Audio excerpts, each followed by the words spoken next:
María, muchas gracias por venir. Y bueno, esperamos que este coloquio pues sirva sobre todo pues para acercar un poquito más este tema que parece que se está prácticamente olvidando, invisibilizando, por decirlo de alguna manera. Y pues nada, quién mejor que vosotras, que os ha tocado de cerca, para, bueno, pues para comentaros vuestro aspecto, cómo lo veis, vuestra opinión. Así que bueno, lo primero que me gustaría saber es, ya que a vosotros os ha tocado muy de cerca, ¿cómo definiríais el terrorismo vosotras? ¿Qué es el terrorismo? ¿Qué implica? Entonces, sí, para empezar, ¿cuál sería vuestra definición de terrorismo? Limar, si quieres empezar. Sí. Me da igual.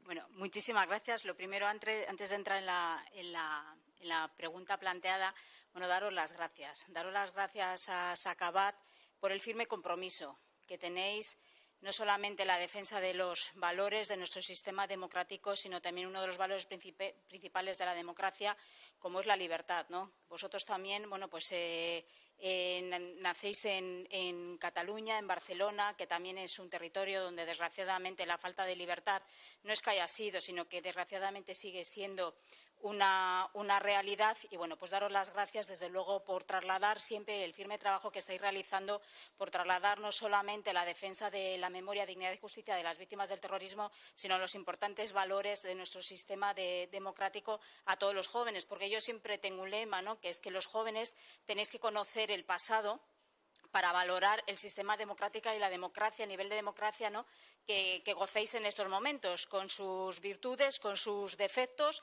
pero sin lugar a duda, si ahora gozáis de estos grandes espacios, ¿no?, pues de seguridad y de Estado de Derecho, bueno, pues también es gracias a lo que desgraciadamente ocurrió hace no tantos años atrás, se puede decir que antes de ayer, en este país. Así que muchísimas gracias, gracias por vuestro firme compromiso y, sobre todo, gracias por la organización de este acto de memoria, que tú también lo decías, ¿no?, que al final recordar este acto al final no solamente es de memoria de las víctimas del terrorismo, sino que en parte también es un acto de rebeldía, no solamente de la sociedad española, sino muy especialmente de vosotros, de los jóvenes, ante la imposición del olvido que, desgraciadamente, ahora estamos viendo por parte del Gobierno de España, que prima más en llegar a acuerdos con quienes más han hecho por destruir nuestra democracia y atentar contra la vida de seres inocentes, que en defender la verdadera inocencia de todas y cada una de las víctimas del terrorismo. Y ahora sí, entrando en la pregunta, me preguntabas qué era el terrorismo, ¿no? ¿Qué implica el terrorismo? Pues el terrorismo implica, yo creo, que la vulneración de los mayores derechos de cualquier persona, como es el derecho a la vida, ¿no? Pero el terrorismo no solamente se puede entender como el atentado contra la vida de seres inocentes, sino también contra la dignidad de las personas, porque los que hemos sufrido y padecido el terrorismo no solamente se ha reflejado en toda España y muy especialmente en nuestra tierra, en el País Vasco, con el tiro en la nuca o el coche bomba, sino que esto iba poquito a poquito, ¿no? La amenaza, primero te señalaban, luego la amenaza, la persecución, y todo eso acababa con el tiro en la nuca. Y para mí, el señalar, el amenazar, el perseguir, eso también es terrorismo, ¿no? Que todo tiene un fin, que es acabar con toda aquella persona que piensa de manera diferente. Antes lo comentaba con María.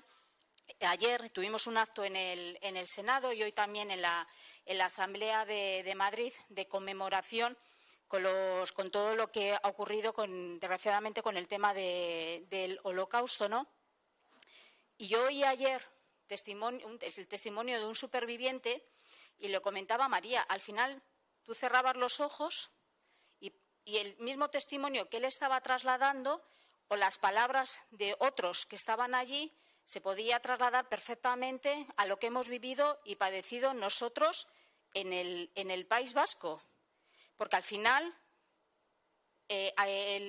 los nazis lo que perseguían era aniquilar a toda aquella persona que pensaba de manera diferente o que se comportaba de manera diferente a lo que ellos pretendían. Y eso es lo que hemos sufrido y padecido en el País Vasco. El terrorismo lo que ha perseguido es aniquilar no solamente a las personas, sino a aquellas ideas que defendían todo lo contrario. Eso ha sido el terrorismo, lo que hemos vivido, lo que hemos padecido, desgraciadamente, en el País Vasco. Y ahora, afortunadamente, no hay terrorismo.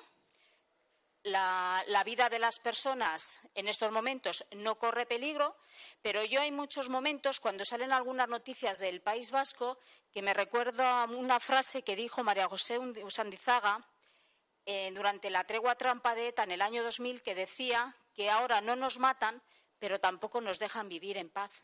Y eso es lo que desgraciadamente está ocurriendo también, que luego podremos entrar en muchas zonas, sobre todo de Guipúzcoa, más que de Vizcaya y de Álava, pero también hay algunos municipios, porque de hecho, por ejemplo, el presidente de Nuevas Generaciones de Álava, el año pasado, en la entrada de la universidad de allí de Vitoria, le dieron una paliza, simplemente por ser una persona que pensaba de manera diferente a las ideas totalitarias que a día de hoy siguen defendiendo los simpatizantes y militantes de un partido como Bildu, que, como bien sabéis, son los herederos de Herri Batasuna. Muchísimas gracias. María. Bueno, yo me sumo, por supuesto, a todo lo que ha dicho Marimar.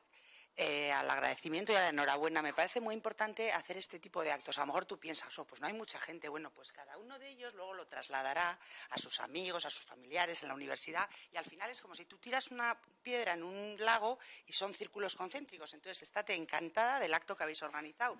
Y luego a vosotros, gracias por venir, porque yo entiendo que un martes a las 7 de la tarde... Bueno, venía a escuchar a Marimar muy bien, pero venía a escucharme a mí. O sea, que puede ser un tema un poco ladrillo, y entonces a mí me asombra y me admira de verdad que tengáis interés, que os apetezca y que perdáis, entre comillas, el tiempo estando aquí. Entonces, de verdad, muchísimas gracias. Yo no puedo añadir más de lo que ha dicho Marimar, porque yo creo que lo ha definido perfectamente lo que es el terrorismo. Yo sí que haría hincapié en una cosa, que el terrorismo, sobre todo, es una forma de defender unas ideas políticas más allá de lo que es la democracia y las normas de convivencia que nos damos los demócratas. Entonces, en el País Vasco, durante 50 años, ha habido un grupo de gente que ha decidido que van a defender un proyecto político por el terrorismo, matando, secuestrando, extorsionando, generando mucho miedo y mucha falta de libertad. Entonces, lo que no podemos olvidar nunca es que las víctimas del terrorismo son víctimas políticas. Es decir, en el País Vasco no ha habido una plaga, no ha habido una enfermedad, ha habido un grupo terrorista que ha matado para defender su proyecto político. Y 50 años después, ese grupo político sigue existiendo. El grupo político sigue defendiendo las ideas por las que ha estado matando. Entonces, me parece clave explicar que el terrorismo ha determinado nuestra vida. Nuestra vida nunca hubiera sido lo mismo si ETA no hubiera existido, pero no solamente porque han matado a su hermano o porque mataron a mi compañero de trabajo, no, es que todo vasco vivió determinado durante 50 años por el terrorismo, porque salías a la calle y había cale borroca. Si tu padre tenía una empresa, probablemente podía ser extorsionado, porque en las calles se vivía un ambiente político muy tenso, es decir, te tenías que posicionar de un lado o de otro, o sea, todos los sábados había follón, había lío. Yo os quiero recomendar un documental que acabamos de hacer. La Fundación Miguel Ángel Blanco hace unos documentales fantásticos. Pero bueno, hemos hecho CEU Cefas y la Comunidad de Madrid un documental para conmemorar el 30 aniversario del asesinato de Gregorio. Lo encontráis en la página de Telemadrid, creo, y si no, en la de CEU Cefas, y está en YouTube. Se ve muy bien cómo se vivía en el País Vasco y se entiende perfectamente cómo alguien como Gregorio, que entra en política jovencísimo, lo hace por defender España y la libertad. Y por defender España y la libertad le matan. Entonces, las víctimas del terrorismo son víctimas de un proyecto político. Si hubiéramos conseguido con los años, por supuesto, derrotar a los comandos, que eso se hizo por las fuerzas y cuerpos de seguridad del Estado, por parte de la sociedad civil, por parte de algunos partidos políticos, pero el entramado de ETA no ha sido derrotado, porque ETA no solamente son los comandos, es las organizaciones juveniles, medios de comunicación, el partido político que entonces era Herri Batasuna y ahora se llama Bildu, los comandos a los que se ha derrotado. Entonces, ETA, en lo que no es comando, sigue viva. Y la mentira, otra de las mentiras del Gobierno, es decirnos que ETA ya no existe, y eso no es verdad. Entonces, hoy tenemos que seguir, pues Marimar y yo y otra mucha gente, defendiendo que hay que la memoria, la verdad, la justicia y la verdad que reclaman las víctimas del terrorismo, es imprescindible que se trabaje por ello. Entonces, el terrorismo a toda España le ha truncado la vida, a mucha gente de una forma más determinante que a otra, y ese proyecto político por el que se ha matado está vivo. Entonces, por eso yo creo que es fundamental e importantísimo que vosotros, que sois el futuro, conozcáis la historia Que no os engañen, que busquéis la verdad de la historia como ha sido y que escuchéis a la gente que lo hemos vivido y lo hemos padecido, porque al final la historia que no se conoce es susceptible de volver a repetirse y es imprescindible que esto no vuelva a pasar. Muchísimas gracias también. Marimar, me quedo con una frase que has dicho justo antes, que era la frase de ahora no matan, pero tampoco dejan vivir, ¿no? Afortunadamente es verdad que ahora el terrorismo parece que no mata, pero sí que es verdad que ha sufrido una evolución, ¿no? El discurso en España, en cómo lo percibimos nosotros sobre lo que es el terrorismo. Entonces, ¿cómo pensáis que ha sido esa evolución desde los momentos donde estaba más activo? Y si creéis que ha tenido alguna influencia los medios de comunicación sobre ese discurso del terrorismo. Hombre, los medios de comunicación para mí han sido claves, a la hora no solamente de condenar el terrorismo pero también de preservar la memoria de las víctimas del terrorismo, ¿no? Yo recuerdo, viendo recortes de prensa, cómo ha ido evolucionando, cómo los medios de comunicación contaban el asesinato en los años 80, que era cuando ponían el foco en el asesinato de los cuerpos y fuerzas de seguridad del Estado, a cómo se contaban las noticias a partir de los años 90, ¿no? Cómo ha ido evolucionando, que eso sí que es interesante también, que vosotros lo veáis, cómo en los medios de comunicación, incluso un periódico o un telediario, donde en los años 80 raro era el día en el que no comenzara un telediario con la triste noticia de nuevo atentado terrorista. Pero era un nuevo ETA asesina con un coche bomba a 5 guardias civiles. Era un número, no se humanizaba la víctima. No daban apenas ni el nombre ni los apellidos, simplemente la noticia era ETA comete un nuevo atentado. Eso con los años ha ido evolucionando y lo primero, que para mí era algo muy importante, era humanizar a la víctima, contar quién era esa víctima, con su nombre, sus apellidos, un poco su historia, su biografía, es decir, humanizar a la víctima.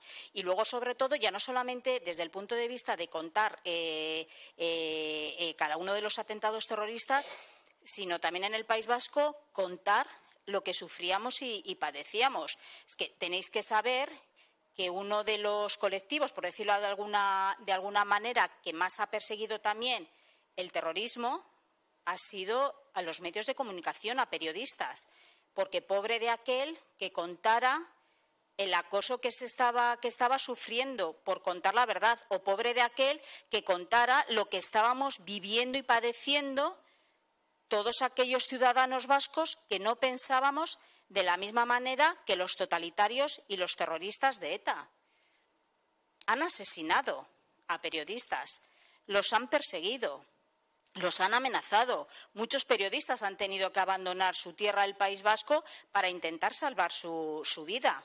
Para mí ha sido esencial, desde luego, que los medios de comunicación contaran no solamente lo que estábamos viviendo y lo que estábamos padeciendo, porque eso también ha servido para condenar el terrorismo. Y luego tenéis que saber que había medios de comunicación que eran los que defendían cada uno de los atentados cometidos por la organización terrorista ETA. Ellos tenían su propio periódico, que era Egin, luego Gara. Como los iban cerrando, la justicia iba actuando, los iban cerrando, iban naciendo. Y una de las directoras del periódico Egin era Merche Purua, que ahora es la portavoz de Bildu en el Congreso de los Diputados.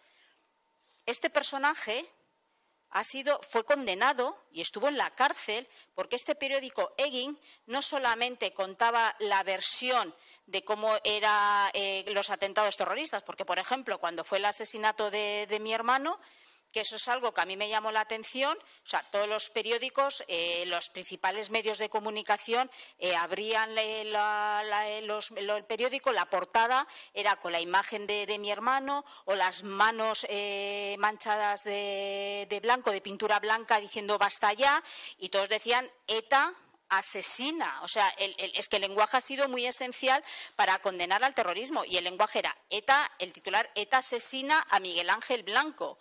Egin era el concejal de Ermua, ya ni nombre y apellido, aparece con 2 tiros, aparece.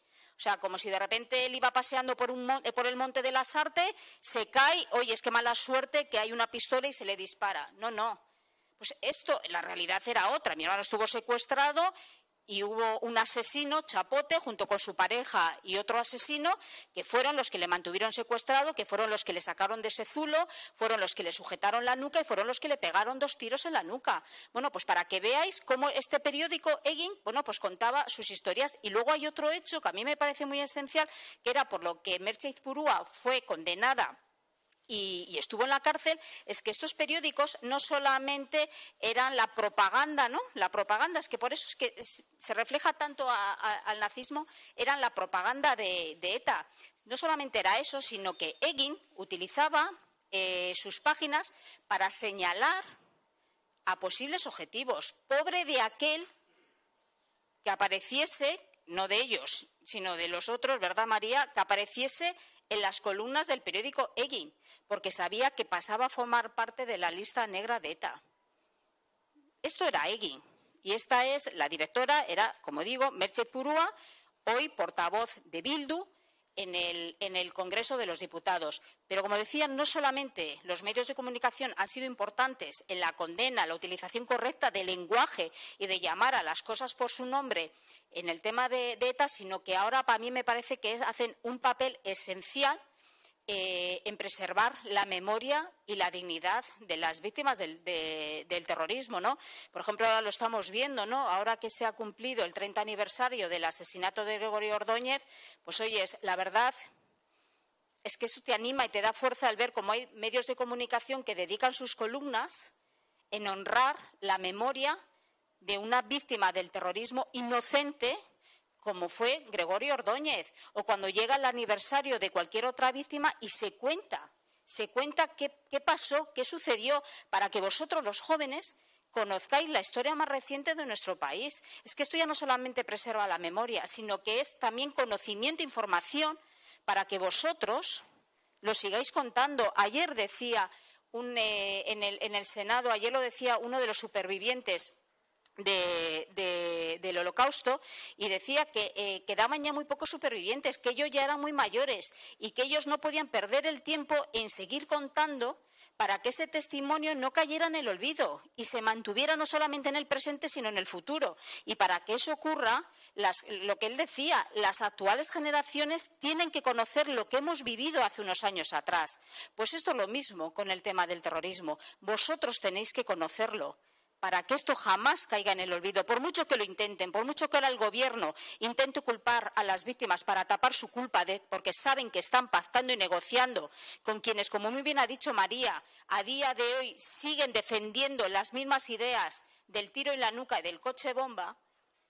Pues tenéis que estar vosotros para que ante muchos intentos siempre haya una voz, desde luego, para contar lo que hemos sufrido y lo que hemos padecido. Decía también ayer una víctima, la víctima del Holocausto, decía que cuando se contaba una historia pasabais a ser testigos, ¿no?, de esa historia. Bueno, pues hoy estamos aquí, María y yo, para contaros lo que vosotros consideréis que tenéis que saber y nosotros transmitiros lo que ha sido nuestra vivencia, porque a partir de hoy que sepáis que vosotros también sois testigos de la historia más reciente de nuestro país. Muchas gracias, María. Bueno, yo por no hablar de los medios de comunicación, que es que lo ha dicho fenomenal Marimar, sí me gustaría explicaros. Vamos a ver, los medios de comunicación muchas veces responden a lo que el ambiente respira y a lo que gubernamentalmente está. ¿Perdón? Perdón, pero como tengo voz muy potente, a mí se me oye sin micrófono. Siguen un poco la trayectoria de lo que hay en el ambiente, de lo que es el ambiente social y político. Entonces, tenemos que hacer un poco de historia. Hasta el año 96, los diferentes gobiernos que hubo en España no acertaron con el terrorismo de ETA. Lo mismo estaba la negociación de Argel que los GAL. Es decir, ni Adolfo Suárez, ni Leopoldo Calvo Sotelo, ni Felipe González supieron, porque yo creo que lo intentaron lo mejor posible, supieron acertar en la forma de terminar con el terrorismo de ETA. Aznar llega en el año 96 y del 96 al 2004, que ya sé que os parece que es el Pleistoceno medio, pero la historia hay que conocerla desde el origen porque si no nos perdemos un poco. Aznar consiguió hacer las mejores políticas antiterroristas porque Aznar llegó y dijo, con la ley y solo con la ley.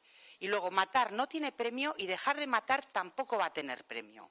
Y el mito de la imbatibilidad de ETA es un mito, con lo cual si todo el Estado de Derecho, toda la maquinaria se pone a funcionar, verdaderamente esto va a funcionar. Claro, tuvo consecuencias. Mataron a su hermano, secuestraron a José Antonio Ortega Lara, mataron a 12 concejales del PP. Claro, ETA, en cuanto se ve atacada, ETA respondía. ¿Y qué hacía? Bueno, pues intentar matarnos. Por eso teníamos todos que llevar escolta, no podíamos tener rutinas. Es decir, vivimos unos años horribles y nos pasábamos el día en entierros, en manifestaciones y en capillas ardientes. Pero el Estado de Derecho estaba funcionando y estuvimos a punto de derrotar a ETA. Entonces, yo creo que hay un antes y un después en el año 2004. Hasta el año 2004 la línea entre los buenos y los malos, entre las víctimas y los verdugos, estaba muy bien establecida y sabíamos dónde estábamos. Por supuesto, en el conjunto de España. En el País Vasco la línea a veces era un poco más difuminada porque el Partido Nacionalista Vasco siempre ha jugado, bueno, pues a nadar y a guardar la ropa. Es decir, el PNV siempre ha condenado el terrorismo, pero desde el gobierno en el que han estado durante 40 años nunca han tomado una sola medida política para derrotar a ETA.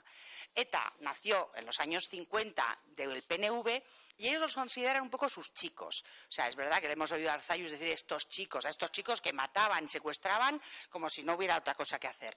Entonces, el PNV ha jugado un poco a todo, pero en el año 2004, al llegar Zapatero esa línea ya la atraviesa completamente porque inicia el mal llamado proceso de paz. Y Zapatero, con una banda terrorista que está casi derrotada, la vuelve a legitimar y la vuelve a convertir en un interlocutor democrático. Se vuelve a legalizar a Batasuna, que estaba ilegalizada, vuelven a las instituciones y entonces volvemos a dar oxígeno a una banda terrorista que ¿qué más quería?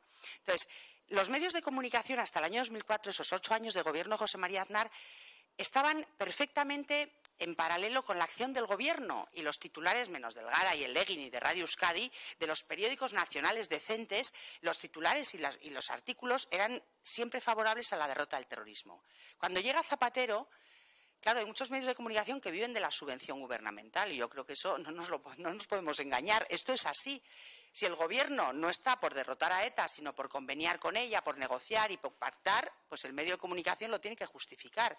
Después de Zapatero viene Rajoy y ahora viene Pedro Sánchez. Pedro Sánchez no es ya que haya iniciado un proceso de paz. Pedro Sánchez tiene 7 apoyos, inamovibles en la gente de Bildu, que son Herri Batasuna.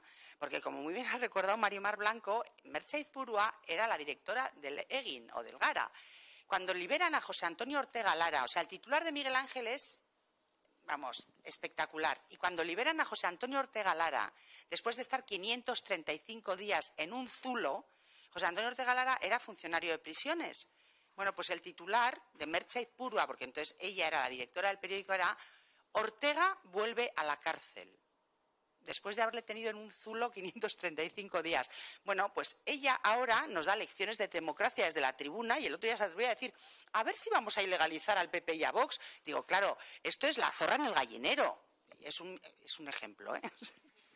Quiero decir, es metáfora. Pero es verdad, o sea, que nos tenga que dar lecciones de democracia a Merche Izpurua es el colmo del cinismo. Entonces, ¿yo qué pido? Pues medios de comunicación libres, objetivos y ecuánimes y que no dependan de la subvención del gobierno, sino que sean capaces de contar la historia que hemos vivido. Porque han matado a mucho periodista, todos nos acordamos de José Luis Lacalle, del Mundo, pero han vivido escoltados muchísimos periodistas en el País Vasco. O sea, el periodista, que es el que cuenta la verdad de lo que está ocurriendo, tiene que vivir con 2 señores porque le quieren matar. Entonces, así hemos vivido, con lo cual ahora yo a veces que veo a periodistas escribir cosas que me quedo completamente anonadada o a políticos defender posturas políticas que digo, pero si yo recuerdo a Patxi López llevando el féretro de Isaías Carrasco, ¿qué hace ahora con Merche Izpurua? Es decir, me parece que es, no sé, la ignominia más absoluta, porque estás pactando con aquellos que han matado a tus compañeros. Entonces, esto lo tenemos que contar y si los medios no lo cuentan, bueno, pues lo contaremos nosotros. A raíz de lo que has dicho, María, o sea, es verdad, o sea, Patxi López, que además yo siempre digo una cosa, hicimos lo que teníamos que hacer en ese momento en el que yo estaba en el Parlamento Vasco, pero es algo que diré, ¿para qué lo hicimos? Pero era lo que teníamos que hacer que era votarle Lehendakari. Es que Patxi López, yo creo que lo que jamás se puede quitar de encima es que si ha sido algo importante a nivel institucional, quiero decir, ha sido siempre pues gracias al Partido Popular, y eso es una espinita que él no la puede soportar, porque él fue Lehendakari gracias a los votos del Partido Popular, que entonces hicimos lo que teníamos que hacer porque era una oportunidad, ¿no?, de que hubiera un gobierno constitucionalista, pensando que ese gobierno constitucionalista iba a poder cambiar la situación que se vivía en el País Vasco. Y desgraciadamente, pues bueno, pues las cosas fue como fueron, que duró 3 años, no agotó la legislatura y volvió otra vez a gobernar el Partido Nacionalista Vasco, porque desde luego no utilizó esos años en la Lehendakaritza para desde luego cambiar. Yo me acuerdo que lo más representativo, María, y te acordarás de aquella época, era el mapa del tiempo. ¿Por qué decimos lo del mapa del tiempo? Que ni eso lo quitó. Lo del mapa del tiempo es que como ETA, como muy bien ha dicho, o sea, ETA mataba por un proyecto político. Y uno de esos proyectos políticos, y bueno, que es lo que sigue defendiendo Bildu, esa Euskal Herria soñada, ¿no?, con la adhesión de Navarra al País Vasco, ¿no? Bueno, pues de siempre en el mapa del tiempo en el País Vasco siempre aparecía Navarra. Entonces, claro, lo que para nosotros era lo más constitucionalista posible es que cuando viéramos el mapa del tiempo en el País Vasco apareciesen solamente las 3 provincias del País Vasco y no Navarra. No, pues ni eso fue capaz de hacer, y así, Sí, o sea, sí, pues una cosa, o sea, es decir, en vez de quitar, es verdad, añadió, pero bueno, y luego fue también presidente del Congreso de los Diputados, si no recuerdo mal, con la abstención del Partido Popular, o sea, que yo creo que eso es una espinita que jamás se quitará. Pero al hilo de lo que tú decías, es que ya no solamente el comadreo que se traen los del Partido Socialista con Bildu, o sea, es que se han arrodillado frente a lo que siempre han exigido Herri Batasuna y ahora Bildu. O sea, a mi hermano lo secuestran, bueno, a Ortega Lara le secuestran y le mantienen en un zulo durante 535 días, que si tenéis la oportunidad de ir a Vitoria al centro memorial, allí está recreado el zulo donde estuvo José Antonio Ortega Lara. Yo tengo que decir que cuando estuve, sabiendo que estaba en un lugar libre, abierto, yo estuve 20 segundos y me entró un ataque de ansiedad que me tuve que salir. Y tenía todas la puerta y la ventanita que tenía chiquitina la tenía abierta, ¿eh? O sea, eso es tal. A ellos le secuestran por el acercamiento de todos los presos de ETA. A mi hermano los secuestran. Le imponen una pena de muerte por el acercamiento de todos los presos de ETA. Y ya no solamente es que entonces el Partido Popular no quisiera claudicar ante las exigencias mafiosas de ETA, sino que todos los españoles salieron a la calle para exigir dignidad de un país frente a ETA. Bueno, pues ahora estos han negociado el acercamiento de todos los presos de ETA, que ya están todos en las cárceles del País Vasco, pero es que han negociado con el PNV, que ya sabemos lo que es el darle las competencias de prisiones, que ya sabemos lo que supone eso, que entran por una puerta y salen por la otra. Y ahora, han negociado con ellos en la alcaldía de Pamplona. Es decir, es que están negociando, la última, o sea, que nos quisieron colar por la puerta de atrás una disposición europea para que no se computaran las penas, que además eso lo hizo un gobierno del Partido Popular, para que no se descontaran las penas en el país cumplidas en Francia, en España. Bueno, pues nos intentaron, y al final lo sacaron, pues para que se les descuente las penas cumplidas en Francia y puedan salir antes de prisión.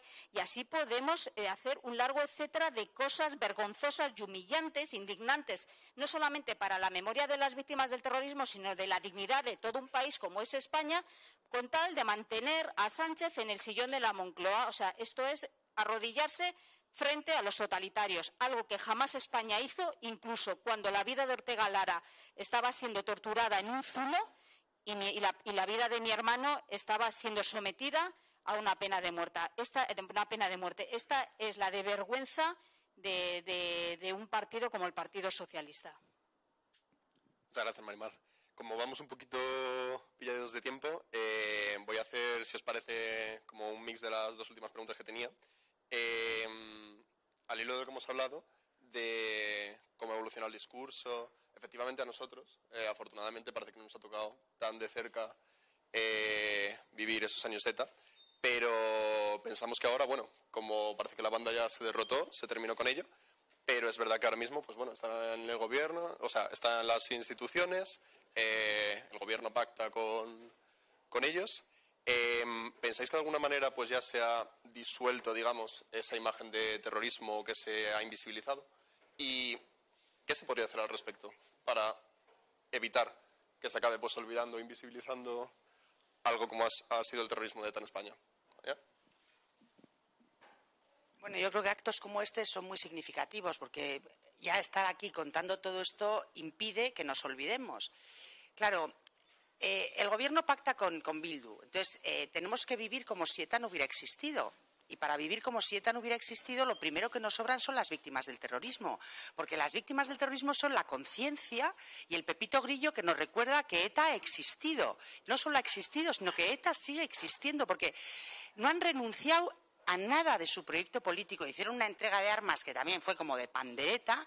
No han pedido perdón, que el tema del perdón, bueno, pero es que no colaboran con la justicia. O sea, los presos etarras, que hablaba ahora Marimar, que no solo están todos en el País Vasco, es que están casi todos ya en la calle. Es decir, tienen unos permisos penitenciarios que no les corresponden, unos terceros grados que no les corresponden, porque ellos deberían colaborar con la justicia para tener todos esos beneficios. Entonces el juez les pregunta, ¿y usted con quién estaba en el comando? Ah, no me acuerdo. ¿Cómo que no se acuerda? O sea, usted estuvo con un comando, me da igual el que fuera, y no sabe quiénes eran sus compañeros de comando. ¿Y quién le dio la orden de matar? Ah, no me acuerdo. Y a pesar de eso, tiene beneficios penitenciarios y terceros grados que no le corresponden. Entonces, ellos no han hecho nada. Nada, es decir, yo voy a hablar por mí, yo no tengo rencor, no tengo odio, de verdad no tengo ánimo de venganza, no les deseo ningún mal, o sea, yo al revés, yo rezo porque a Chapote un día el Señor le dé la gracia para que se dé cuenta del daño que ha hecho, porque lo siento por él, porque tiene el alma ennegrecida y nosotras no tenemos el alma ennegrecida. Pero hombre, la justicia tiene que actuar. Es decir, es fundamental. Hay más de 350 personas que no saben quién mató a su familiar. Tú tienes que poder saber quién fue el que mató a tu hermano, a tu padre, a tu hijo, a tu compañero. Tienes que poder ponerle nombre. Y luego todos esos terroristas tienen que cumplir lo que la justicia diga. Como decía Marimar, no vale que como han estado en Francia, ahora resulta que no, que los años de Francia te los descontamos de la pena para que en España estés menos. Que no, que en España matar está resultando baratísimo. No haríamos esto con un pederasta, ni con un pedófilo. ¿Por qué con los terroristas de ETA somos tan magnánimos y tan generosos? Y sobre todo, ¿por qué somos tan generosos con el dolor ajeno?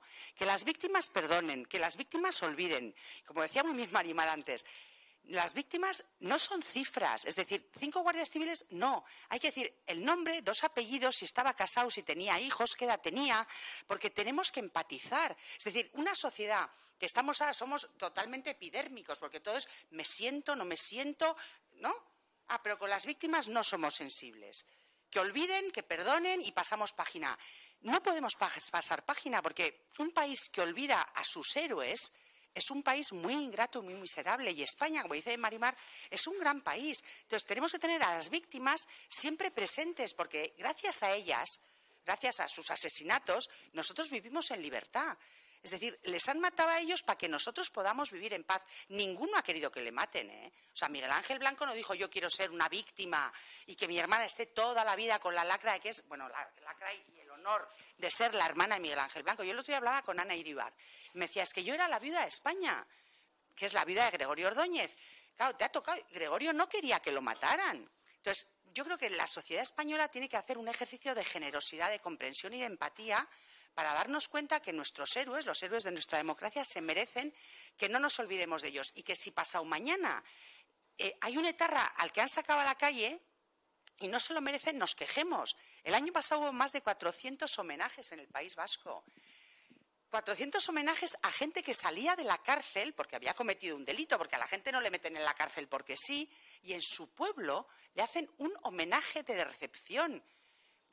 No nos puede parecer normal, de verdad. A mí, que somos vascas, yo pienso, mi sociedad está enferma. Porque, como digo, no recibiríamos a un pederasta ni a un violador.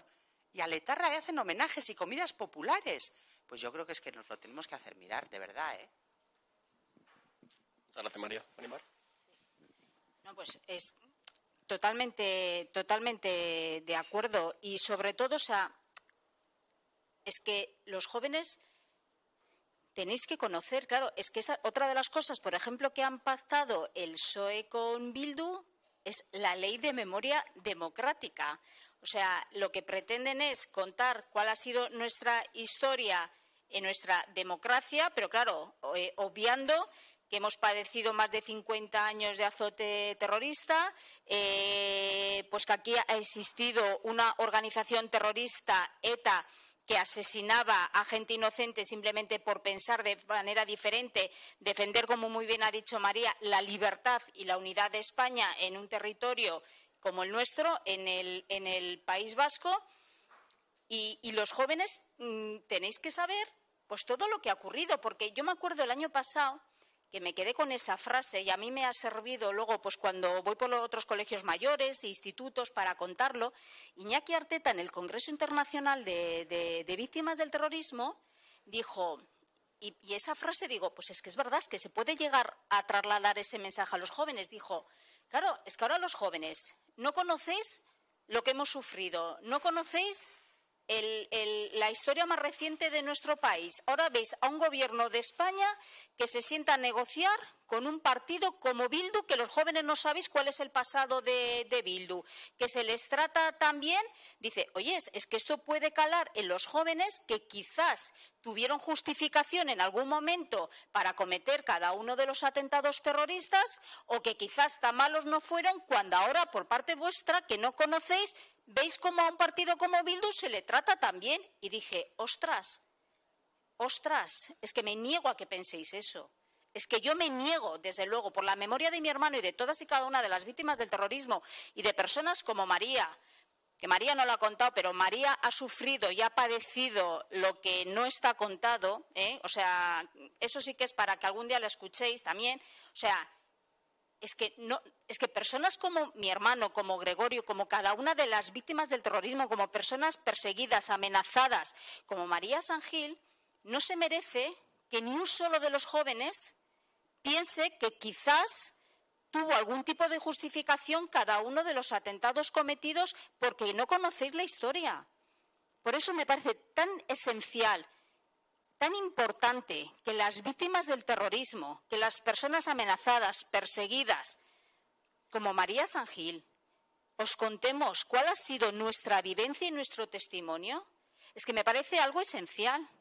Me parece algo esencial, porque yo muchas veces, claro, cuando me pongo a hablar en el Senado, pues con el tema este, claro, que me indigno con todo lo que estoy viendo y cómo se arrodilla un gobierno frente a un partido como Bildu, y a mí lo único que me responde Marlaska, ya está bien de hablar de ETA porque ETA has pasado. Oye, si estamos hablando de Franco todos los días, no solamente hablamos de Franco, sino que ahora encima hacemos 100 actos al año para seguir hablando de Franco y para que los jóvenes tengáis un conocimiento eterno de Franco. Oye, Franco se murió, que Franco no tomamos un vino con él todos los días.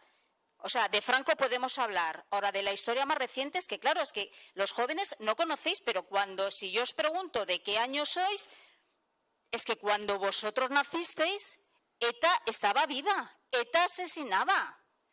Es que aunque parece que es algo, es cierto que es del siglo pasado, pero que parece que esto es anterior a la guerra civil, es que no, es que esto es antes de ayer, y cuando vosotros nacisteis, ETA estaba más viva que nunca y ETA seguía cometiendo atentados terroristas. ETA continuaba acabando con la vida de inocentes. ETA comete su último atentado aquí en España en el 2009 a 2 guardias civiles. Esto ha sido la trayectoria de ETA. Comienza su andadura asesina asesinando a un guardia civil y termina aquí en España asesinando a 2 guardias civiles y comete un último atentado en Francia asesinando a un gendarme francés. Pero eso ha ocurrido en el 2010. ETA hace el paripé con ese anuncio en el 2018, fue a primeros del 2018. Es decir, que no os estoy contando, en eso estamos contando una historia de hace, no sé, del año 1800. No, es que esto es de antes de ayer. Y lo que ha ocurrido antes de ayer lo tenéis que conocer. como lo que ha ocurrido hace más tiempo, pero lo que ha ocurrido antes de ayer lo tenéis que conocer. Sobre todo, insisto, para seguir dignificando la memoria de quienes son los verdaderos héroes de nuestra democracia, porque, insisto, si hoy gozamos de esta calidad democrática con sus defectos y sus virtudes, ha sido gracias también a muchos inocentes que jamás se escondieron, que jamás se callaron, a quienes les arrebataron la vida, y muchos de nosotros que nos hemos tenido que ir del País Vasco. A mí me hace gracia cuando ahora dicen, no, ¿qué pasa en el País Vasco? ¿Dónde está el voto constitucionalista? Digo, leches, pero si a los constitucionalistas nos han echado, o bien con el tiro en la nuca, con el coche bomba, obligados a marcharse por el impuesto revolucionario. Si vais por la Costa Valenciana o la Costa del Sol, hay muchísimos empresarios vascos que se tuvieron que marchar del País Vasco ante la amenaza y la persecución.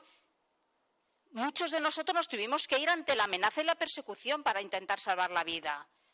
Yo he estado empadronada, llevo muchísimos años viviendo en Madrid, pero yo estuve empadronada hasta el 2015 en el País Vasco, simplemente por el voto, porque el voto constitucionalista, un voto más, aunque sea, fuera una realidad en mi tierra, en el País Vasco. Pero al final, claro, te tienes que ir, porque donde tú estás, pues es aquí y te tienes que empadronar y al final pues votas donde vives y donde resides.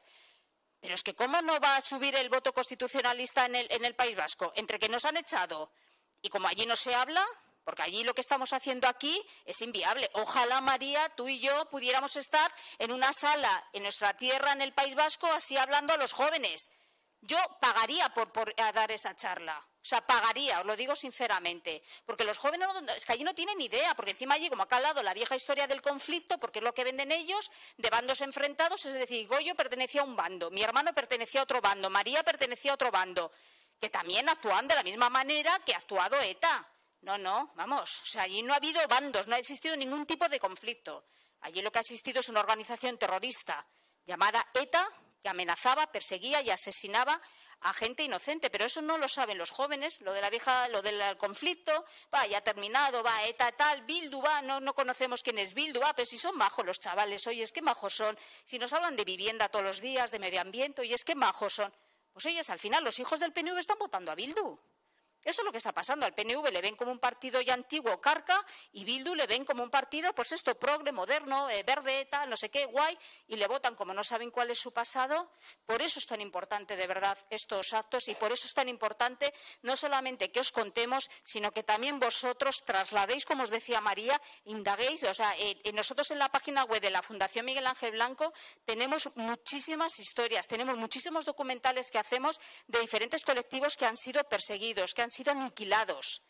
Yo que os invito desde luego a que los podáis ver. El de Gregorio Ordóñez, que de verdad que es chapó, de verdad, chapó, que eso sí que tendría que ser de obligado verlo en los institutos, de verdad, ese testimonio, de verdad. O sea, es un testimonio que a mí cuando me hace gracia que dicen, no, si las víctimas vais a adoctrinar, ¿qué adoctrinar? Contar nuestra vida, nuestro testimonio, ¿es adoctrinar?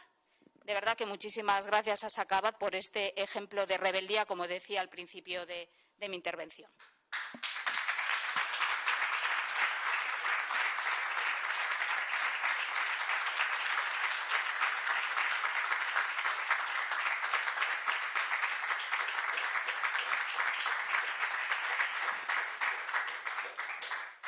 Muchísimas gracias, Marimar, María. Creo que no puede haber mejor testimonio para dar voz a una realidad que, bueno, ha estado tan presente en nuestro país durante tantos años y que nosotros, desde luego, por nuestra parte, vamos a seguir visibilizando y no vamos a dejar, desde luego, que se olvide en ningún momento. Así que, bueno, si os parece, antes de terminar, además de vuestras intervenciones, vamos a abrir, si queréis, una ronda de preguntas para cualquier cosa que queráis participar vosotros.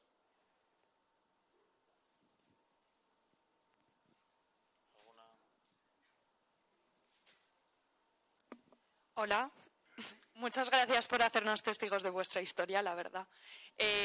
Bueno, mi madre también es vasca y también se vino aquí a Madrid porque, bueno, a mi abuelo le volaron el Club Náutico cuando era el presidente, y es interesante nuestra historia porque se quedó una parte de la familia allí en Bilbao y la otra se vino a Madrid. Y yo me pregunto, porque cuando vamos ahí a, pues yo qué sé, a celebrar, que si el Día de Todos los Santos, que siempre vamos a Lekeitio, que es el pueblo de mi abuelo, nos juntamos con la familia y empiezas a hablar con mis primos, con mis tíos segundos, y se han olvidado de la historia. O sea, para ellos Bildu es la pera y nada, ETA no existió, de política no se habla porque es que vosotros estáis adoctrinados, los de Madrid estáis adoctrinados. Y digo, ¿cómo puede ser? ¿Cómo es posible que eso pase? Y también que vienen como de la misma, o sea, han tenido la misma educación, el mismo recorrido en la vida, unos se vinieron a Madrid y yo siempre me he preguntado, ¿y yo sería ahora, si se hubiesen quedado allí en Bilbao, votaría a Bildu? Y digo, probablemente. Entonces, ¿cómo podemos hacer nosotros que estamos aquí para intentar ayudar o enseñarles o debatir con esas personas que se han quedado allí y que les han lavado la cabeza?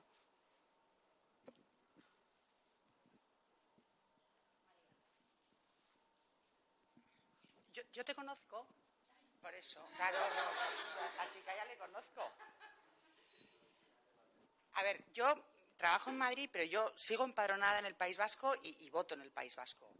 Pero es verdad que la gente joven, mucha, se ha ido a estudiar fuera y no quieren volver, y los que quedan en el País Vasco están en otra cosa. O sea, a Bildu les parece el partido progre, moderno, ecologista, feminista, el Bildu, el PNV es absolutamente carca, y aquí también voy a hacer un poco de mea culpa, es decir, que yo ya no estoy militando en el Partido Popular, pero creo, no es fácil, Del PSOE me olvido, porque el PSOE desde el año 2004 abandonó el barco y no se puede contar con ellos. Pero es verdad que yo creo que el Partido Popular durante mucho tiempo mantuvo levantada la bandera de la libertad, de España, de la derrota del terrorismo, y creo que ese esfuerzo ímprobo, porque es dificilísimo ser del PP en el País Vasco, bueno, pues lo han dejado de hacer un poco. Y aquí lo siento, Marimar, pero tengo que ser sincera y tengo que decir lo que pienso, porque pero entiendo que es muy complicado y tampoco han tenido la ayuda de un gobierno que les apoyara como ocurría en nuestra época.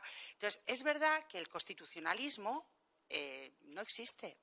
No existe. Y entonces, cuando un partido deja de ser útil, la gente le deja de votar.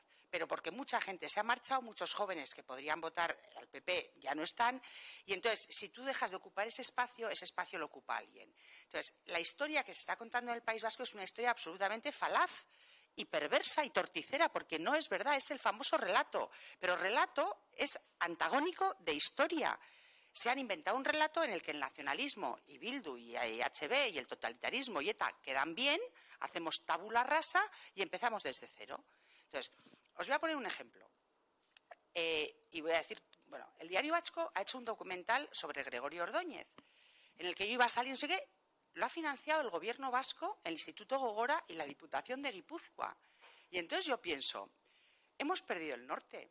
O sea, ¿no habrá empresas en el País Vasco para financiar el documental sobre Gregorio Ordóñez que hay que pedirle al Gobierno vasco que lo financie? Pues yo creo que Gregorio se está revolviendo en la tumba, de verdad. Pero les parece normal, no lo hacen por mala fe, no, les parece normal, es la institución que está allí, es el Gobierno vasco, y digo, esto es un blanqueamiento en toda regla. Antes decías, ¿qué podemos hacer? No blanquear la historia, no blanquear a los responsables de lo que ha ocurrido. Entonces, el Gobierno vasco y sus distintos representantes políticos ha sido muy responsable de cómo hemos vivido durante 50 años. Bildu es un partido al que le hemos blanqueado la historia. Entonces, vivir allí no es fácil. Defender lo que se defiende desde el constitucionalismo es complicado. Yo lo entiendo, pero creo que lo que tenemos que volver es a recuperar esos valores, y en el País Vasco no hay que hablar ni de sanidad, ni de infraestructura, ni de vivienda. Hay que volver a hablar de libertad, de la unidad de España y de la derrota del terrorismo y del proyecto político por el que se ha matado. Claro, a 500 kilómetros es mucho más fácil. Por eso yo lo que pido a los jóvenes en muchas ocasiones es que no se vayan del País Vasco, que los que han venido a estudiar a Madrid o a otras ciudades, que vuelvan allí, porque si ellos no vuelven, pues va a ser mucho más complicado que las cosas den la vuelta. Bueno, como comprenderéis, no estoy de acuerdo con lo que ha dicho María Sanguina con respecto al Partido Popular, ¿no? Bueno, respetable, por supuesto, que las opiniones. Yo, por supuesto, opino lo contrario. Yo creo que el Partido Popular en el País Vasco, bueno, pues a pesar de las circunstancias, ha estado a las alturas, con un mensaje muy claro de no legitimar y de no blanquear, por supuesto, a un partido como Bildu, y sobre todo, bueno, me parece que es el único partido referente en representar la memoria y la dignidad de las víctimas del terrorismo. De hecho, este fin de semana, bueno, pues va a haber un acto muy importante en San Sebastián, va a haber una escuela de nuevas generaciones organizada, bueno, pues por el Partido Popular, de homenaje a Gregorio Ordóñez, ¿no? Pero vamos, poco más de decir de lo que ha dicho María. Es que es lo que os decía, es que Bildu, es que es eso, que como ahora se les está blanqueando y se les está vendiendo como que es un partido pues normal, legal, que con su moral, etcétera, como no se cuenta lo que os decía, como no se cuenta lo que ha sido Bildu, de dónde viene Bildu y cuál es el mensaje de Bildu, que ni condenan ni rechazan lo que ha sido su pasado. Bueno, pues ahora se les está legitimando. Incluso en el País Vasco, efectivamente, se les está tratando muchísimo mejor, no solo en el País Vasco, a nivel nacional. O sea, se le trata muchísimo mejor a Bildu que a un partido que ha sufrido en sus propias carnes el azote del terrorismo, como es el Partido Popular. Y es verdad, María, o sea, necesitamos que los jóvenes estéis allí, necesitamos que los jóvenes, a veces, me imagino que es complicado, ¿no?, el poder organizar este tipo de actos allí, pero si en Cataluña es posible, a pesar de cómo se organizan las cosas, ¿por qué no organizarlas en el País Vasco? Yo de verdad que os animo a que se pueda organizar, incluso, vamos, os apoyaremos y estaremos allí con vosotros, pero yo creo que es esencial que estos actos también se celebren en el País Vasco. ¿Para qué? Para darle esa normalidad supuestamente política que tiene que haber en el País Vasco. Porque, claro, a mí cuando dicen, no, si es que ahora allí todo es normal en el País Vasco. Pues no, porque es verdad. O sea, allí no puedes hablar en un bar libremente de política como estamos hablando aquí. ¿Por qué? Porque, insisto, tu vida no corre peligro. Ahora, tu integridad física, pues posiblemente corra peligro. ¿Por qué? Porque como el de la mesa de al lado, que no sabes quién está en la mesa de al lado, no le ha gustado lo que tú estás contando, pues igual a la vuelta de la esquina pues te encuentras lo que nadie se quiere encontrar, ¿no? Lo que necesitamos es de verdad gente comprometida, gente pues como mi hermano, como Gregorio Ordóñez, que a pesar del ruido de las bombas y de las pistolas jamás bajaron la cabeza, jamás se callaron, jamás huyeron. Es decir, hay que estar allí. O sea, el mensaje constitucionalista de los jóvenes tiene que estar allí, tiene que estar en universidades. Sabemos que no es fácil muchas veces defender un mensaje, ¿no? Aquí en la universidad a veces tampoco ha sido fácil defender un mensaje, y no hablo de hace mucho tiempo, hablo de ayer. Es decir, pero es que tenemos que dar la cara. O sea, y defender lo que nosotros pensamos sin ningún tipo de complejo, porque ellos lo hacen, a pesar de tener 853 muertes a su espalda. Y ahí ellos defienden su ideología sin ningún tipo de complejo. Y nosotros, que hemos los constitucionalistas, los que hemos sufrido y padecido el azote del terrorismo, ¿por qué nos vamos a callar? ¿Por qué vamos a agachar la cabeza? Yo, de verdad, o sea, yo allí, si ojalá tuviera la oportunidad que tengo en muchísimos lugares de España de poder entrar en los institutos, de poder entrar en los colegios mayores, de poder entrar a la universidad para trasladar el testimonio y de lo que ha ocurrido sin ningún tipo ni de equidistancias ni de mentiras, por supuesto, o sea, de lo que realmente ha ocurrido en el País Vasco. Y yo de verdad sé que no es fácil, tampoco es fácil en Barcelona, en Cataluña, y lo estáis haciendo. Yo os animo a que un acto de estos pueda ser posible en el País Vasco. Estoy convencida que mucho joven constitucionalista apoyaría cualquier tipo de realización de este evento, porque es necesario, de verdad, tener presencia de una voz joven y constitucionalista en nuestra tierra.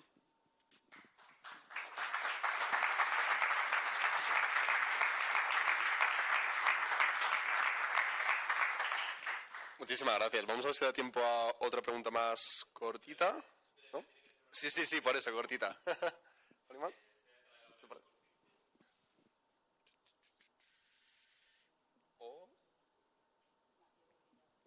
Bueno, chicos, pues si no, acabamos el acto aquí. Sí, justamente. Antes me gustaría dar las gracias a las ponentes por vuestras palabras, por vuestro testimonio y por dar voz a todas las víctimas del terrorismo. Y sobre todo a los jóvenes, recordad que seremos quienes cambien la verdad de España. Muchas gracias.